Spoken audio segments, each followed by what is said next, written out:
আজ আপনাদের সাথে শেয়ার করব দারুণ স্বাদের রুই মাছের পোস্ত রেসিপি, যা গরম ভাতের সাথে খেতে সত্যিই অসাধারণ লাগে। রুই পোস্ত একটি দারুণ বাঙালি রান্না। নরম রুই মাছ আর পোস্ত বাটার স্বাদ একসাথে অসাধারণ লাগে। আমি কিভাবে বানাচ্ছি সেটা আপনাদের সাথে একটু শেয়ার করে নিচ্ছি।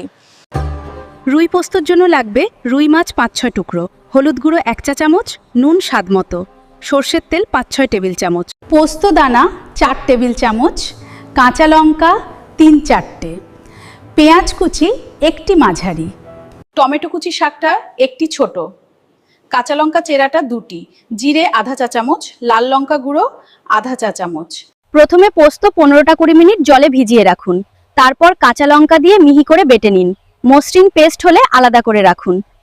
রুই মাছ ধুয়ে নুন ও হলুদ মাখিয়ে ১০ মিনিট রেখে দিন। কড়াইতে সর্ষের তেল গরম করে মাছ ২ পিঠ হালকা ভেজে তুলে রাখুন। কড়াইয়ে যদি মাছ ভাজার তেল থাকে তবে ভালো, নয়তো কড়াইয়ের মধ্যে তেল দিন, তারপর তাতে জিরে ফোড়ন দিন। পেঁয়াজ কুচি দিয়ে হালকা বাদামি হওয়া পর্যন্ত ভাজুন। এরপর টমেটো, নুন, হলুদ ও লাল লঙ্কা গুঁড়ো দিয়ে ভালো করে কষান। এবার পোস্ত বাটা দিয়ে নাড়ুন। অল্প জল দিন যাতে মশলা পুড়ে না যায়। ২-৩ মিনিট মাঝারি আঁচে রান্না করুন। ভাজা মাছগুলো কড়াইতে দিন। ওপরে কাঁচা লঙ্কা চেরা দিন। ঢেকে ৫-৭ মিনিট রান্না করুন যাতে মাছের মধ্যে পোস্তর স্বাদ ঢুকে যায়। ১ চিমটি চিনি ও ধনেপাতা কুচি ছড়িয়ে গ্যাস বন্ধ করুন। গরম ভাতের সাথে রুই পোস্ত খেতে সবচেয়ে ভালো লাগে। এরপর গরম ভাতের সাথে রুই পোস্ত পরিবেশন করুন।